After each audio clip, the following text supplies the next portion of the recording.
Hi guys, welcome back to my channel. Now today I'm going to be talking about El Salvador and some of the top destinations that I think you should visit when you make your trip here.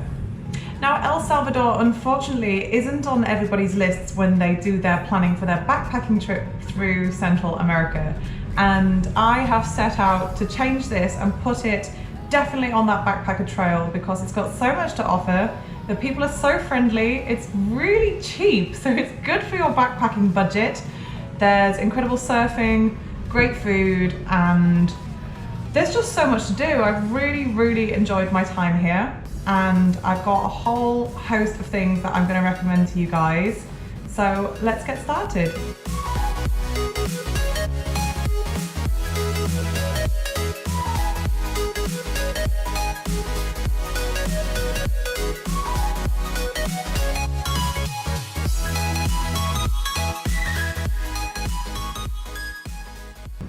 So for those of you that love a good party, then I would recommend that you head over to El Tunco, especially on a weekend, and hit up some of the bars there.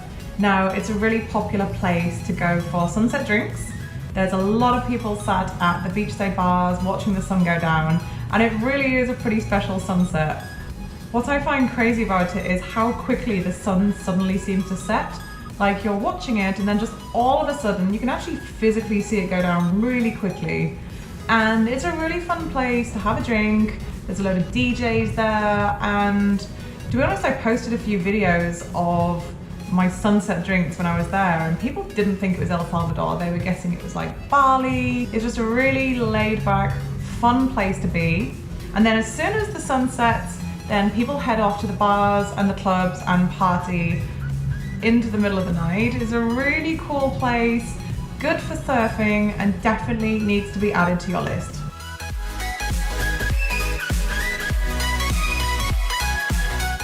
For those of you that want to do something a little bit more strenuous, then I would recommend that you hike to the top of Santa Ana volcano.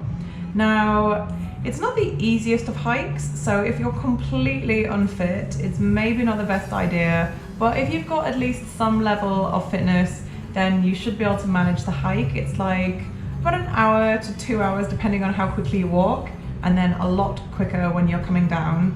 And the views are just absolutely incredible. If you can time it so you can go on a clear day, you'll not only be able to see into the volcano, but you'll be able to see Lake Coatepeque behind you, and it's just absolutely incredible views up there.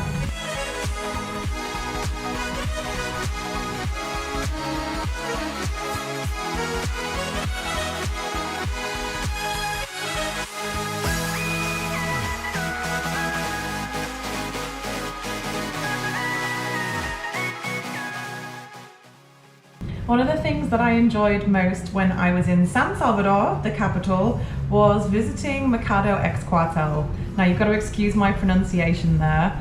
Upstairs, it's more like your regular type of market. They're selling brightly colored clothes, shoes, a few different gifts, craft items, things like that. And then downstairs is where you need to head to. There's probably about 20 different food vendors there, and they make what the locals would consider to be home cooking. So there's actually quite a few families set up there. There's a lot of ladies who come in with their kids, and they make absolutely incredible fresh food really cheap. You can try loads of different typical traditional Salvadorian dishes. And when I was there, I was actually the only tourist. I'm not saying they don't get any tourists, but it's maybe a bit more popular for the locals. So you will really feel like you're getting an authentic Salvadorian food experience.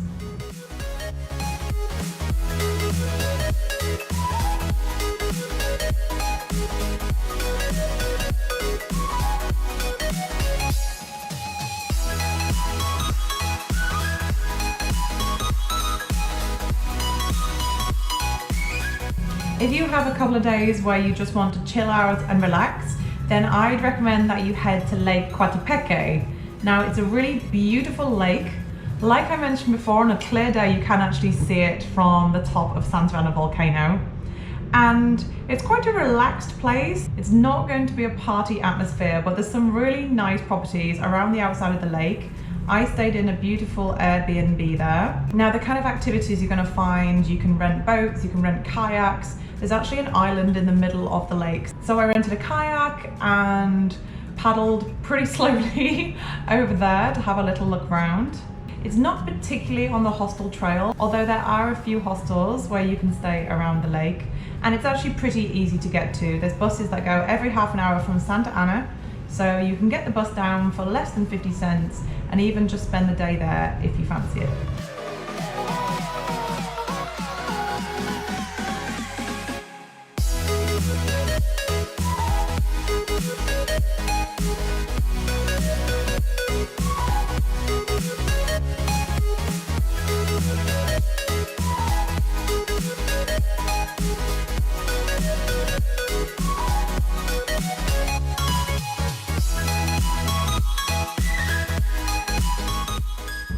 Definitely one of the top things to do in El Salvador is going around the Ruta de las Flores. So this is the flower route, and it's one of the most picturesque areas in El Salvador. It's actually made up of 6 towns and villages, and they all have their own unique charms. There's Ataco, which is one of my favorite towns there, and it's incredibly pretty, very colourful. There's bright murals all over the walls, lots of craft shops. As well as the villages themselves, there's quite a few other things to do on the route. Like, you can go to the Santa Teresa thermal pools. So as the name would suggest, these are a number of different thermal pools of varying temperatures, from the quite warm to the almost scalding. On a weekend it gets pretty busy, but if you go during the week, you've probably got the place pretty much to yourself, and there's a nice bar and a restaurant there as well.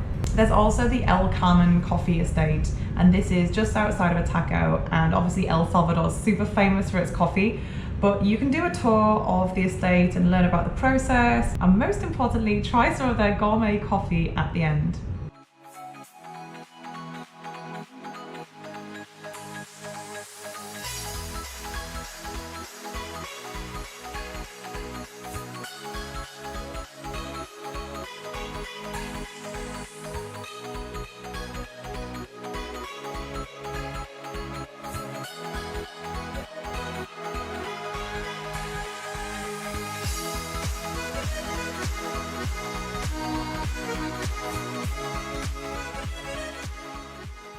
Now, these were just a few of my favorite things to do in El Salvador. I'm sure you guys have lots of suggestions as well if you've been here or if you're from here. So please leave me some comments underneath and let me know and let others know what we should do on our trip to the country. Thanks to all of you for watching. I really hope you'll subscribe, and I'll see you guys next time.